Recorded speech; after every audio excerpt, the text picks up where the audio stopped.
donc voici ma présentation de mon travail sur Montchat, donc qui est le quartier qu'on a étudié en AIR.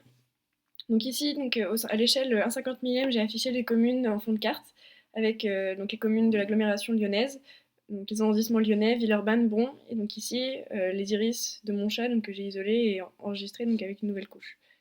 Donc tout d'abord, je vais m'intéresser à la question du fond de carte et de la présentation donc, du quartier au sein de l'agglomération lyonnaise, donc avec les étiquettes. Donc j'ai joué sur les échelles pour pouvoir les afficher, puisqu'ici, donc, si on met les iris, on a les étiquettes qui correspondent aux communes.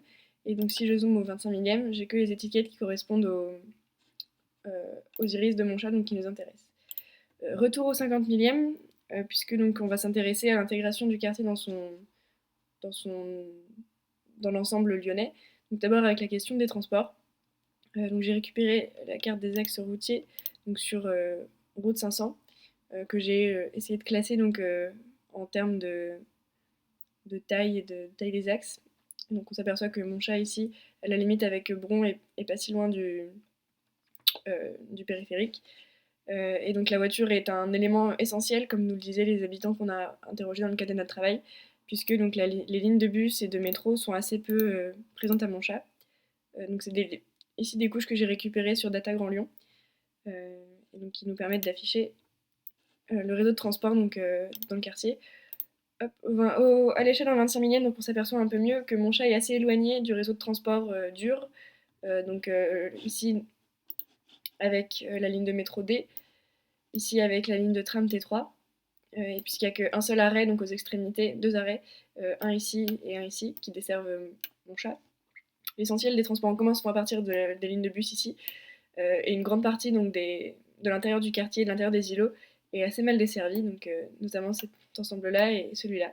Les habitants se plaignent régulièrement des problèmes de transport et d'accessibilité à l'intérieur du quartier, au sein du quartier, puisque sinon donc, on a le pôle de Grange Blanche ici, le pôle multimodal, puisqu'il y a tram, métro, bus. Et donc l'enclavement du quartier est quelque chose qui est assez ressenti par les habitants, et donc ça se justifie quand on affiche ces couches.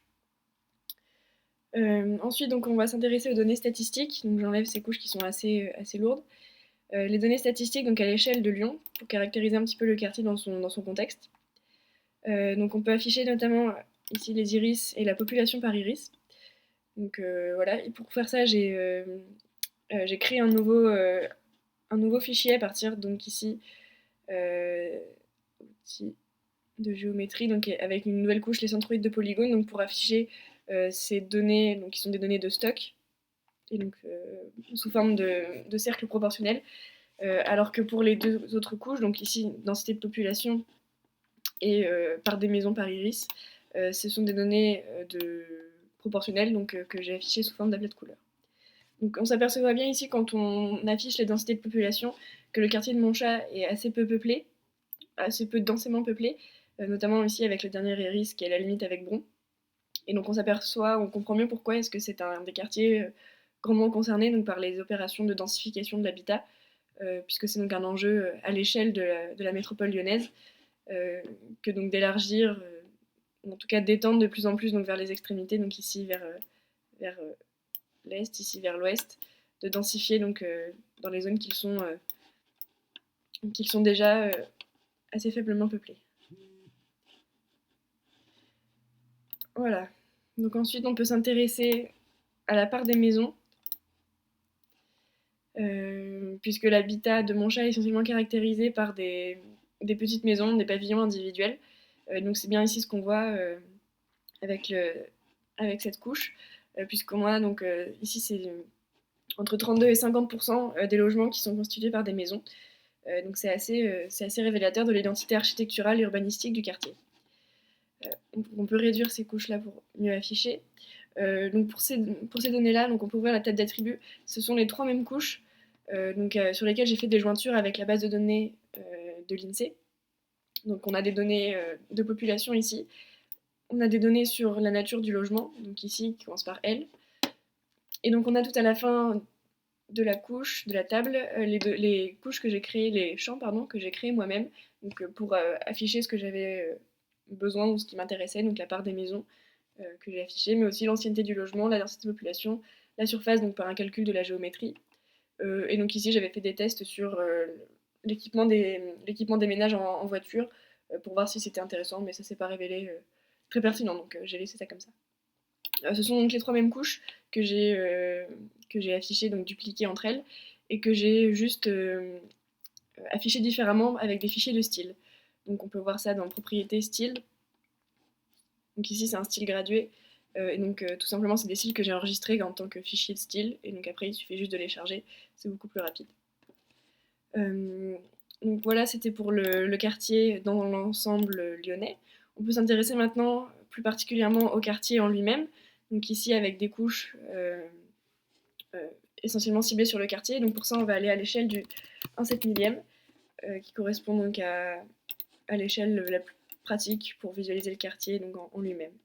Donc tout d'abord, on a donc l'occupation du sol, donc avec la nature du bâti. Donc on peut afficher l'orthophotographie en dessous pour mieux visualiser. Donc c'est l'orthophotographie que j'ai récupérée aussi sur le site du Grand Lyon. Et donc là, on voit bien que l'essentiel du bâti, donc, que j'ai classé entre commercial, industriel et indifférencié, donc un différencié qui correspond essentiellement au logement. On s'aperçoit que le quartier est très résidentiel. On s'aperçoit également que sur le terrain, donc on s'aperçoit que ces ensembles ici sont constitués en fait d'anciennes manufactures, d'anciens ateliers, euh, très anciens même.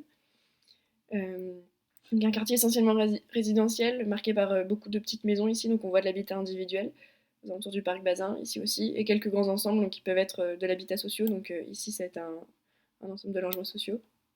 Et donc si on s'intéresse cette fois-ci à la hauteur du bâti, on s'aperçoit que la hauteur est assez faible, hein, puisqu'on a entre 0 et 2 mètres pour certains, certains bâtiments, alors que certains, en particulier sur les grands axes, sont de plus en plus hauts, donc entre 13 et 27 mètres, donc, notamment ici. Donc ici, c'est un établissement scolaire. Et donc le long des grands axes, donc cours Docteur Long, ici, route de Genappe, ici, et donc de plus en plus la rue Buisson, donc ici. Cette hauteur des bâtiments est réglementée donc par le PLU entre grands axes qui peuvent être avec des hauteurs plus importantes et les cœurs d'îlots avec des hauteurs traditionnellement ou anciennement plus faibles. Ça attend à être mis en cause, notamment parce que les promoteurs veulent construire donc, des immeubles et donc poussent à une augmentation des hauteurs, en particulier donc, sur ces îlots-là qui sont concernés par de nombreuses opérations de construction d'immeubles. On peut s'intéresser également au classement du patrimoine bâti dans le PLU. Donc on peut afficher dans l'orthophotographie, voilà. Donc on s'aperçoit qu'il y en a à peu près 5, 6, 7 qui sont classés à Montchat. Et ça constitue un enjeu politique cette fois, de mobilisation de l'opposition municipale, donc caractérisée par les Républicains, et aussi de mobilisation des habitants, qui est de classer une partie du patrimoine bâti ancien, donc notamment les pavillons individuels anciens ou les maisons du 19e siècle, pour éviter donc qu'elles soient menacées par des projets de construction des promoteurs. Et donc les habitants et l'opposition municipale essaient de comparer ce mouvement-là à celui qui a touché Croix-Rousse donc dans les années 90 avec le mouvement La Croix-Rousse n'est pas à vendre. Et donc on peut voir, si on dézoome et qu'on revient à l'échelle de la ville, que effectivement Croix-Rousse est marquée par un fort classement du patrimoine bâti donc dans le PLU, puisque là on a tout le quartier des Pentes de la Croix-Rousse qui est marqué par une classification donc, qui empêche la destruction de l'habitat traditionnel. C'est une comparaison qui, on le verra par la suite, de ce qui va se passer dans la révision du PLU qui est en cours actuellement, de si ça va aboutir ou pas. On peut revenir au 50 millième. Dans les critères d'évaluation, il y avait notamment un critère qui consistait à effectuer des mesures. Donc on va essayer de mesurer, on va enlever l'orthophotographie, qui constitue à mesurer, à faire des mesures sur la carte. Donc on va en faire 2. On va remettre l'orthophotographie parce que c'est quand même plus agréable à visualiser. On va faire une première mesure, donc ici avec l'outil mètre. Mesure donc ici. On va mesurer l'aire du quartier. Donc à main levée, ici on sélectionne le polygone qui nous intéresse. Donc, grossièrement en essayant de suivre un maximum les contours. Voilà, et donc on aboutit à. On trouve une mesure d'à peu près 1,5-1,6 km².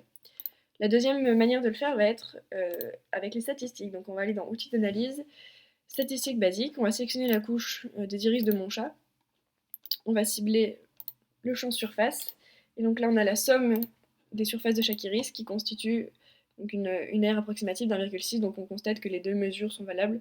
La mesure statistique est quand même plus précise. Voilà. On va également essayer de faire une sélection, donc une double sélection, une sélection selon une expression et une sélection donc selon l'emplacement. Donc on va aller dans nature du bâti et on va essayer de sélectionner les bâtiments sportifs. Donc pour ça on va aller dans nature, donc expression, champ et valeur, nature. En opérateur on prend is et on va écrire bâtiment sportif. Et on peut par exemple, pour les afficher, les montrer en tant qu'une nouvelle couche, donc enregistrer sous bâtiment sportif, n'enregistrer que les entités sélectionnées. Et donc là une nouvelle couche, et donc on aperçoit donc qu'ils sont ici. On va venir avec Red Layer. On va aller dans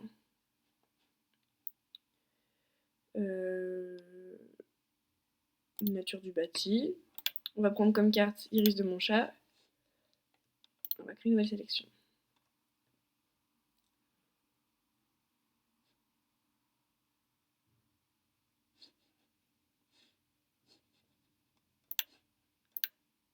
Voilà, donc là on a affiché le bâti, la couche du bâti uniquement à mon chat. Donc on peut aussi l'exporter pour créer une nouvelle couche, mais donc c'est pas très intéressant. Donc il faut bien penser à supprimer, hop, désélectionner.